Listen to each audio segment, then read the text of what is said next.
What's up, Stripe Nation? Blake Albertson here with B&B Lawn Care. It is January 1st, 2020. That is absolutely crazy. I wanted to get into a lot of stuff. I have so much stuff to tell you, to say, and just stuff I want to get out there. First off, the reason I've been gone for the past month or two, the twins are here. The babies came. They came about 6 weeks early. Everybody's doing great. Natalie's doing great. The babies are still at the hospital in the NICU, literally for like minimal reasons, just because they were so early, they were so small, but they didn't need any assistance. We're just waiting, like besides a feeding tube. Basically, we're just waiting for them to just eat all their food by bottle or breast, and then they're coming home, and that's gonna be our winter. But guys, everybody's doing well on my end. I hope you guys finished out the year strong. There was a lot of things that I wanted to do in December, with YouTube and things like that. I have a lot of videos still that I recorded while we were working, and then my season just got cut short, because Natalie went to the hospital. I think we've been at that hospital every day since December 6th, and it's January 1st. So it's been tiring, it's been exhausting. So that's been our life. Anyways, I hope everybody's doing well. I know a lot of people have messaged me. I appreciate that, man. Like, when you support me and my family, I just can't tell you how much I appreciate it. So now looking forward, everybody's doing healthy, which is literally all that matters. Now I can kind of brainstorm and plan for my 2020. Though it got cut off short late 2019, that's fine. We still had a ridiculously amazing year. So now it's all moving the ship towards 2020. Right here, starting in my new office, we took the guest bedroom, moved it to my office, then made the guest bedroom the baby's room, and my office got kicked out down to the basement, which is totally fine. It just was a ton of work. I have put, I don't know, $5,000. It's not beautiful. It's like manly, rusticy, and cool. But it's been an expensive little project. It's taken me literally since spring to do it, but really most of the work has gotten done in the last 2.5 weeks at night when I can. I'm dog tired because we're running the hospital back and forth, and I've been working on this basement, this office. So I'm super happy with it. I need a place to work. I need a place to keep all my tax documents. And so basically, and this is a whole nother video, but I get all my tax documents, at least for my quarterly income taxes, at the beginning of the year.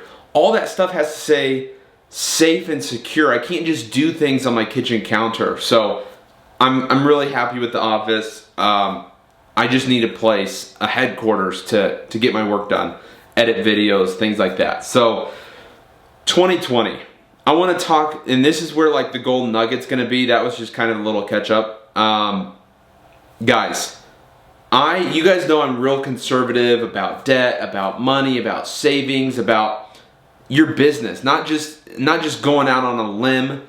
Really, the turtle always wins. You know, that's kind of always been my philosophy. Towards the end of this past year, I think with kids, I think with a lot of that has been just like way more motivating to me. Like, my goodness, like I've been looking at this office all year, hasn't got done. The kids came, I'm like, I have to get this done now. It's not just like a dream anymore. It's now, it's a reality.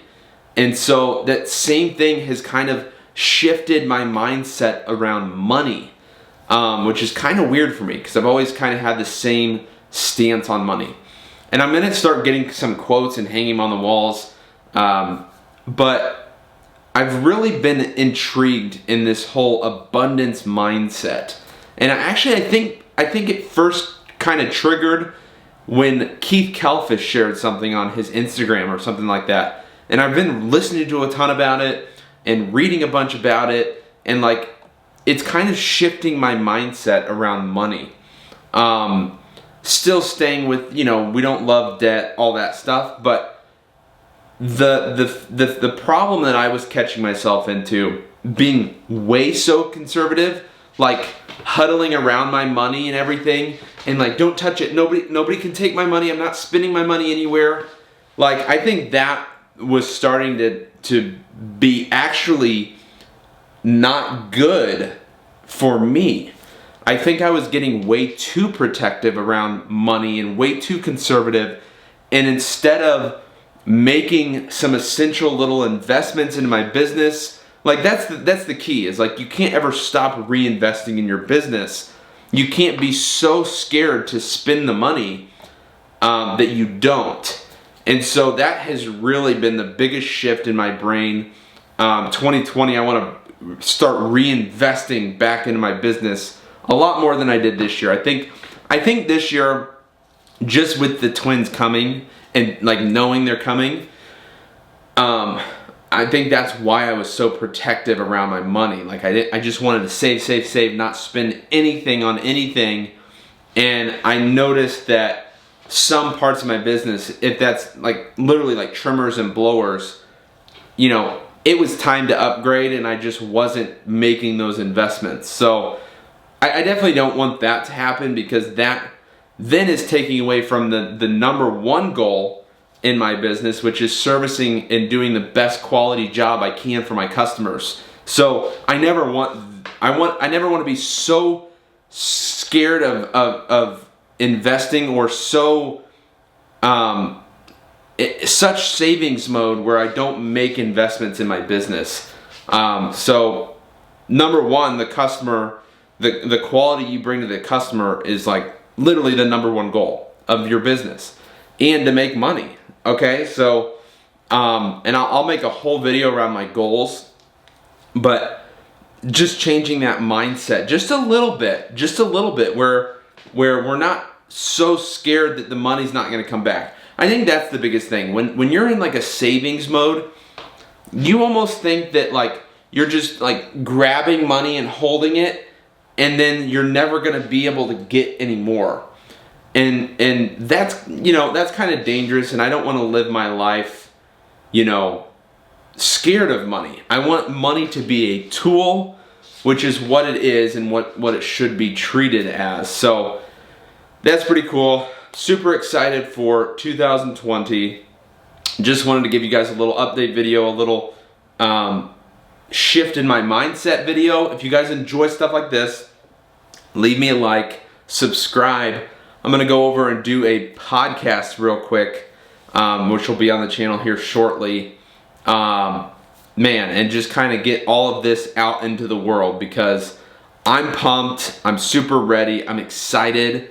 I'm ready to kill it, dude. So 2020, it's going to be literally the busiest year of my life with the kids and still trying to kick butt in business.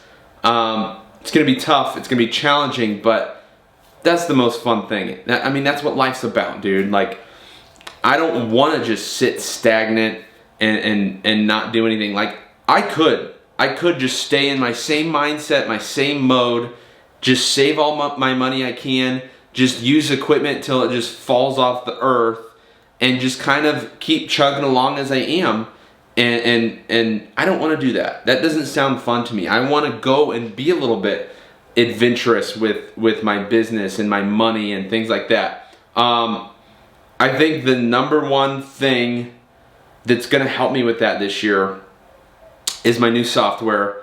That's the Office, and going on to LMN, the software I'm using for 2020. is taken the most amount of time, and like for the next 3 weeks I am in like online meetings, I guess, like courses to teach me how to use the software. And it's kind of another little trigger that has changed my mindset a little bit about planning, like having a plan for your money. I think that's the biggest challenge when all you're doing is focusing on saving money, where there's no plan for that money. Like, the thing that I love about LMN, which is why I'm working with them and why I'm using that software, is because right now we're inputting all of my equipment, all of my expenses, and each job is paying a portion of those expenses. So like the tires that are on your mowers and your truck, every job, you know what is being spent to pay for those things. Like, it just helps you plan out your money a little bit more, plan out your future. And then another thing, and then I'm done with this video. I'm putting a whiteboard right here in my office. It's coming, I think, Friday. And basically, I'm gonna have my goals. I'm gonna have like a short little to-do list daily, a daily to-do list. And then, I don't know if it's gonna be on the board or on something else, like a notepad. But I'm gonna put out the things that I am anticipating will come up this year. Big expenses for my business and for our life. So let me just tell you this. Our refrigerator is acting up a little bit. It's probably got some time left. It's probably got this year. But I wanna put that on my notepad and plan that sometime this year we are going to need $2,000 for a new refrigerator. So that goes on my list. So now that I know what I'm saving for, I think that's the biggest problem. If you don't have something that you're saving for, like the reason I saved so much money this year, I knew I was saving it for these kids. You know what I mean? Like to survive this winter and things like that. So I have a notepad. I know Natalie, I don't know why, we bought this car and it's gonna need two new front tires in like a year or two. Put that thing on the list. If it's $1,000, I know my Raptor tires, they're gonna be good for the year. Don't have to worry about them. The work truck tires, I might put them on that list. I know, like, I already know I need 2 new V-Ride tires. I already know I need 2 new trimmers, maybe a backpack blower, but for sure 2 trimmers. Things like that. My trailer tires, I know those suckers need to be replaced this year. Put it on that list so you know, and I'm putting that in a separate account. That was a big change from last year. I would start that this year if you're not, is having a separate tax account. I tried to do it in an Instagram story. I had a bunch of people message me. They didn't understand what I was talking about. I know what my estimated quarterly taxes are gonna be at the beginning of the year. Like, I'll get that when I do my taxes in April, okay? Those get paid every quarter, okay? So I already know those. I can estimate what my payroll taxes are gonna be, like LMN or QuickBooks or whatever you use. You can estimate what your payroll taxes are gonna be. So every time, like every week or every day or whatever, I take a chunk of the money that I get paid and I put it into that tax account for all my taxes. I'm not that crazy. I don't want like 1,000 bank accounts, but I just have a tax account. All the estimated tax money goes into there. So I don't even have to look at that. Like when I'm looking at my bank account, I already know that money's over here in the tax account, so I don't have to worry about it. So now I can manage this money and the tax money's over here. So it's helped me, like, it helped me so much. I also have a payroll account. So, you know, every single day I chunk off a little bit of money, put it in the tax account and the payroll account. It's changed my life, changed my world. It takes a lot of stress away. So hope you guys enjoyed that video. Make sure you like, subscribe. Let's kill it in 2020, dude. We'll see you next time. Peace.